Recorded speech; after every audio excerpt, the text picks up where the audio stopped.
a quarterback. You're assuming that you're going into a program. I mean, I'm telling you, this is not, there's a lot of people who have no idea what they're doing when they're tasked with coaching a quarterback or calling an offense.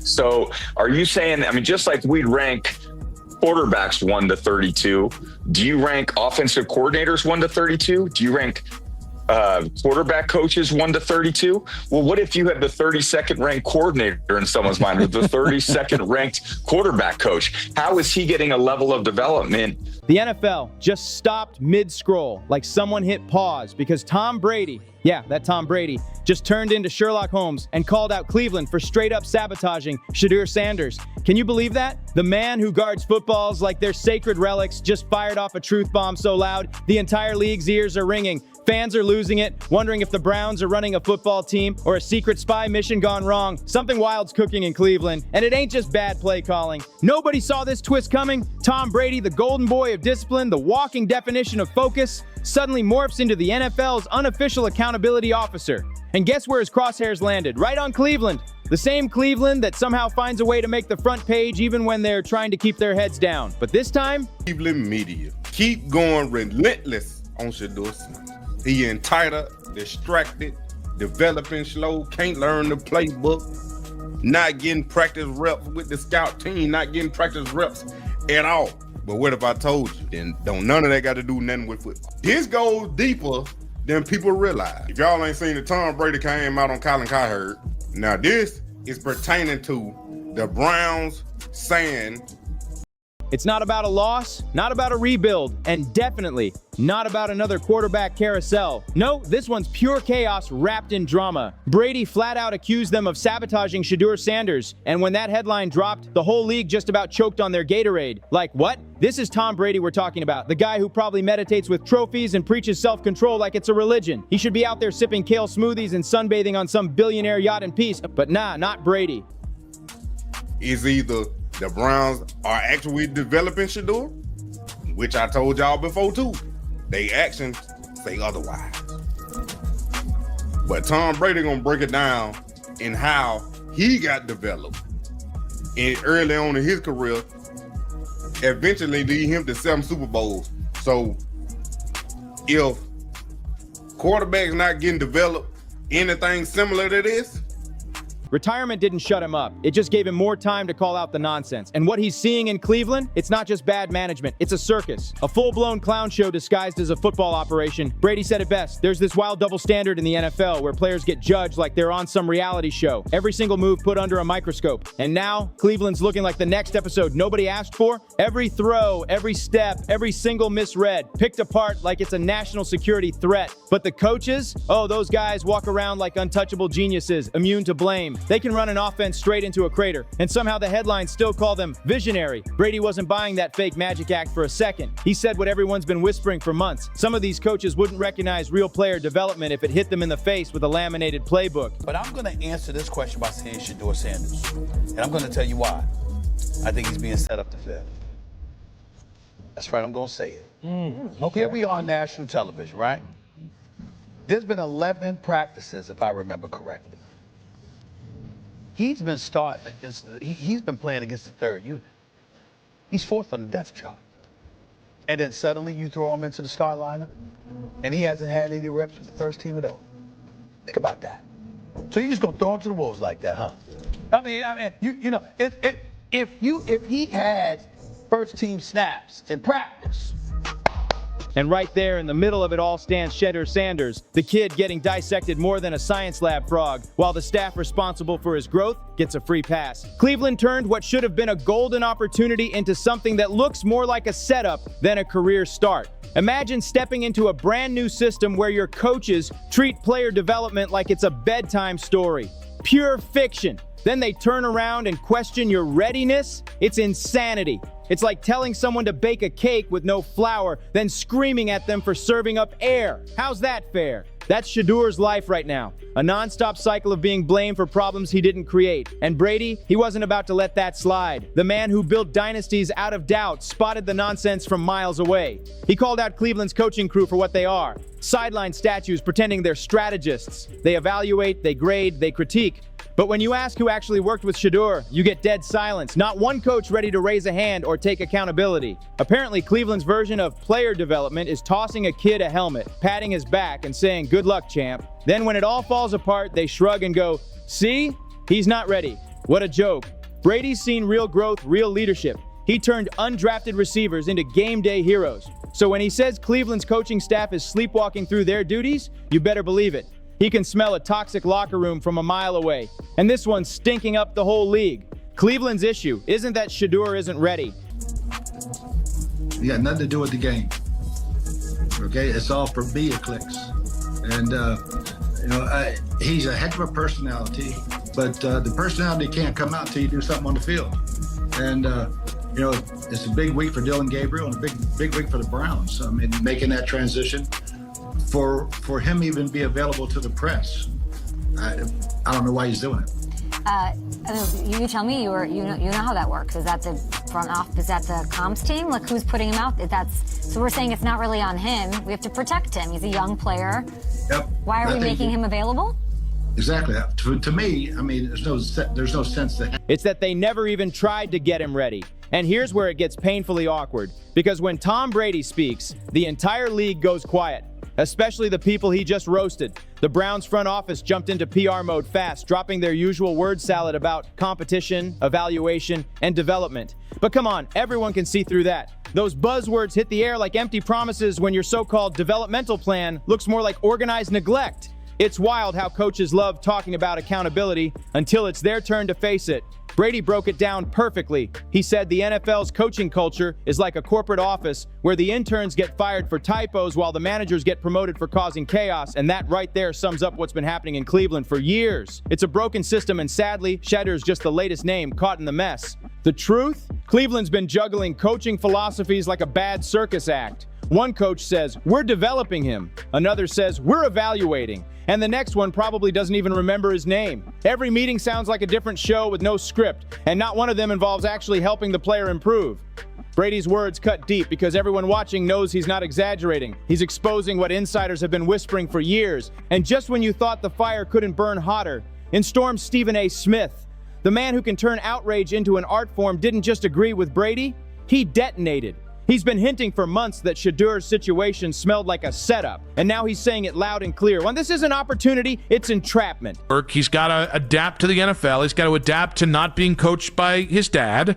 But physically, when we talk about physical talent, the concerns I have about Dylan Gabriel aren't there with Shedeur. Now, I would not have taken him with a number 2 pick under any circumstances. I might have thought about it at 33 or 35. I definitely would have thought about it at 92 over Dylan Gabriel. But the truth is, I don't feel beholden to either of these quarterbacks. We should treat them like scratch-off lottery tickets until proven otherwise. But I'm watching the discourse fall out with Shedeur Sanders. And the latest one's pantomiming, but certainly the one before this was him saying that he feels like he could do better than a lot of the starting quarterback stuff you see around the NFL. He compared it to tossing someone car keys in the middle of a tornado and yelling, "Show us what you got." That's not coaching, and that's chaos disguised as a test. You can't build rhythm, timing, or leadership when the only people you're throwing passes to are just trying to survive camp cuts. That's not development. That's desperation. And just when it couldn't get messier, Riddick jumped into the mix. And when Riddick shows up, you know things are about to get painfully real. The man doesn't do soft takes, and this time he went all in. He agreed that Shedeur's got serious potential, but he torched the Browns' so-called plan. According to Riddick, there were no reps, no structure, no real intent, just empty promises and bad execution. In his words, the whole thing wasn't development. It was delay. Riddick took it a step further, and it stung. He said other young quarterbacks across the league are getting steady reps, tailored coaching, and the patience to grow. Meanwhile, Shedeur, he's out there trying to decode a playbook that reads like a riddle. How's a kid supposed to perform when he's the only one on the field who doesn't even know the rhythm of the offense? Every single snap turns into a high-stakes audition. One mistake, and the critics circle like vultures. And then came the silence, the loudest kind, because when Riddick asked who in leadership was actually advocating for Shedeur, not one person had an answer. Not one. That silence said it all. If no one's speaking up for you inside that building, you're basically an orphan in your own organization. No mentor, no direction, no accountability. Just tossed into the chaos with a helmet and hope. That's not a plan. That's a setup for disaster. In my second year, it's training camp. And we had a very good quarterback coach named Dick Rabine. And God rest his soul, unfortunately, he passed away in training camp and of a heart attack. And it was a very difficult loss for our team.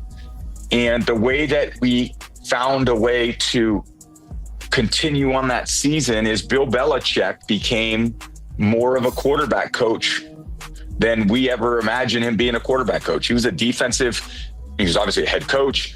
But wait, the plot thickened. The cherry on top of this football soap opera came when Jimmy Haslam, the Browns' own owner, casually dropped a bomb in an interview. He admitted with a straight face, but that he had no clue about Shedeur's signing. None. He said he left that decision completely to the coaching staff. Like, what? How does an owner not know about his own quarterback joining the team? That's not management. That's negligence in a tailored suit. Suddenly, Brady's comments didn't sound harsh. They sounded prophetic. Because how can any player thrive when the people running the show don't even seem to know who's running it? It's like watching a ship sink while the captain argues about who packed lunch. The dysfunction isn't hidden anymore. It's public, loud, and spiraling. Haslam's confession hit like a slap in the face. It was basically the NFL version of saying, oh yeah, we adopted a kid, hope he's doing all right. What? That's not how you build a football franchise. That's how you build chaos. And if you thought Stephen A. Smith was fired up before, just wait until he heard that. The man unleashed like a full-blown storm on live TV. He said what everyone else in the league's too polite, or too scared, to say out loud. Stephen A. called it straight. Haslam's "I didn't know" wasn't some innocent mistake, it was strategy. A slick way to dodge accountability while pretending to be hands-off. I always had this theory that quarterbacking should be easier now. You have personal coaching, 7-on-7 camps. I mean, guys like you and Drew Bledsoe and Troy Aikman have told me, like, I literally had 8 high school games a year. You're like, I had 40 starts, including high school. Well, guys now have 10,000 snaps by the time they're 14 years old. So I've always said, as a sports commentator, I used to give guys 3 years. My argument now is Thanksgiving year 2, the GM, the coach, the coordinator need to go upstairs in a room privately, raise their hands, yes or no. It's the oldest trick in the book. Act clueless so you can't get blamed when everything falls apart. And boom, just like that, another young quarterback's story gets rewritten before it even begins. Brady's outburst suddenly looked less like a random rant and more like a full-on revelation. He wasn't just defending Shedeur Sanders, he was standing up for every young quarterback who's been chewed up and spit out by systems that pretend to develop talent but really just destroy it. The league's full of coaches recycling the same old excuses. They keep talking about evaluations and long-term plans, but never actually put players in positions to thrive.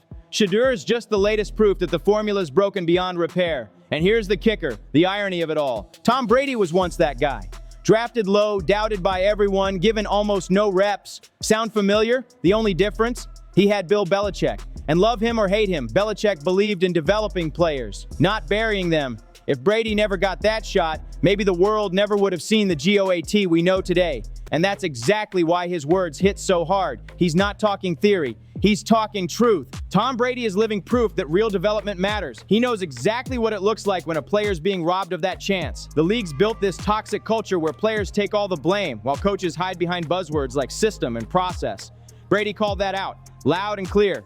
He said it's absurd to let underqualified coaches decide who deserves opportunity, turning football into what he called an ego contest with headsets instead of helmets. And honestly, he's not wrong. The whole thing looks less like a meritocracy and more like a boardroom of power-hungry decision-makers pretending it's about football. And you know what's almost funny? Cleveland's coaches actually thought they could sideline Shedeur Sanders quietly, like nobody would notice. Seriously. Going in there with the Wolves, because the real Wolves come during the season. Pittsburgh is coming. Baltimore is coming.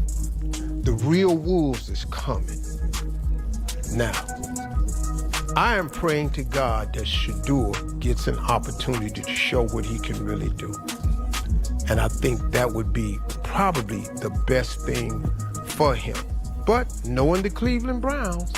This is the NFL. Every snap, every depth chart tweak, every locker room whisper gets dissected online within minutes. Then Brady spoke up and boom, their entire strategy got exposed. What they called management now looks like a straight-up cover-up. It's poetic, really. Brady, the man who built his career on structure and accountability, now calling out a system that refuses to build either. He's like the retired professor who walks back into class only to realize the same outdated nonsense he fought against 20 years ago is still being taught, except this time, the cost isn't grades. It's millions of dollars and a young quarterback's entire career. And let's be real, Shedeur Sanders isn't some random rookie trying to hang on. The kid's got bloodline, confidence, and undeniable swagger. He's not just playing the game, he's supposed to change it. But instead of building around him, Cleveland's staff seems more focused on saving face. Players talk about Shedeur. I've heard ex-NFL coaches. I've heard media members, meaning like beat reporters. I've heard fans talk about Shedeur. And it's funny. I was on with my buddy Bill Ryder today, and I declared myself as Switzerland. And he's like, well, it sounds like you're more like maybe, I can't remember what he said, but basically that I'm more positive about Shedeur than not. And I was like, well, I think some of my positivity is I look at the kid and I go, skill set wise, I think he has what it takes to be anywhere from the... They'll hold press conferences, toss around corporate words like growth and learning curve, and pretend everything's under control. Meanwhile, Shedeur's left to rebuild his confidence from the ground up, while those same coaches keep cashing checks like nothing happened. Brady's message sliced right through the PR noise. If you're going to judge players like professionals, then hold coaches to that same standard. Don't praise them just for showing up in branded team gear. Judge them on results, on how well they prepare their players, how they nurture talent, and how they lead when the pressure hits. Because at the end of the day, a quarterback's success isn't just about skill. It's about the environment around him. And right now, Cleveland's environment looks more like a storm than a system. The ripple effect from Brady's comments is already shaking the league to its core. Analysts, fans, even former players are calling out the hypocrisy loud and clear. How can a player lose his job over one bad game, but a coach can ruin multiple careers and still walk away with an extension? It's insane. The imbalance has been there forever, but now Brady just dragged it into the spotlight for everyone to see. When Tom Brady speaks, it's not gossip, it's a warning shot. If I could go back and do anything, I mean, it's always everything in life if you had that chance, but we don't have the luxury to travel back in time. As a kid, I want to go back and do things differently. So overall, of course, you wish you can, but in the battle of the moment, in the heat of the battle, you want to be that alpha, you want to be that dog, you want to be out there in that final 2-minute drive. So, of course, small things, of course, frustrate, but that's what happens, when you want a player to be able to... He's saying out loud what players have been whispering behind closed doors for years, that coaching is the NFL's biggest unmeasured variable. You can have all the talent in the world, but if your staff doesn't believe in you, doesn't prepare you, doesn't build you, you're doomed before you even take your first snap. And let's be honest, if Brady hadn't stepped up and said something, this whole story would have faded into off-season fog like it never happened. But now the spotlight's blazing on Cleveland. Every move they make with Shedeur Sanders is under the microscope. Every rep, every press conference, every so-called adjustment, it's all being judged in real time. When the GOAT calls you out, you don't get to brush it off and move on. You answer for it, or you prove him right. There's something almost poetic about the whole thing. It's not just about football anymore. It's about a league that still hasn't learned how to protect its future. A system where politics still outweigh progress and loyalty beats logic every single time. The NFL keeps saying it's about competition, but maybe it's time to stop pretending. Because sometimes the real game isn't played under the stadium lights. It's played behind closed doors where careers are decided long before the first whistle even blows. Until that hidden game changes, Brady's words will keep echoing through every locker room in America. His message is crystal clear. If coaches can't build their players, maybe it's time we start rebuilding the coaches. Don't forget to like, subscribe, and share if you're rocking with this story. And I'll see you on the next one.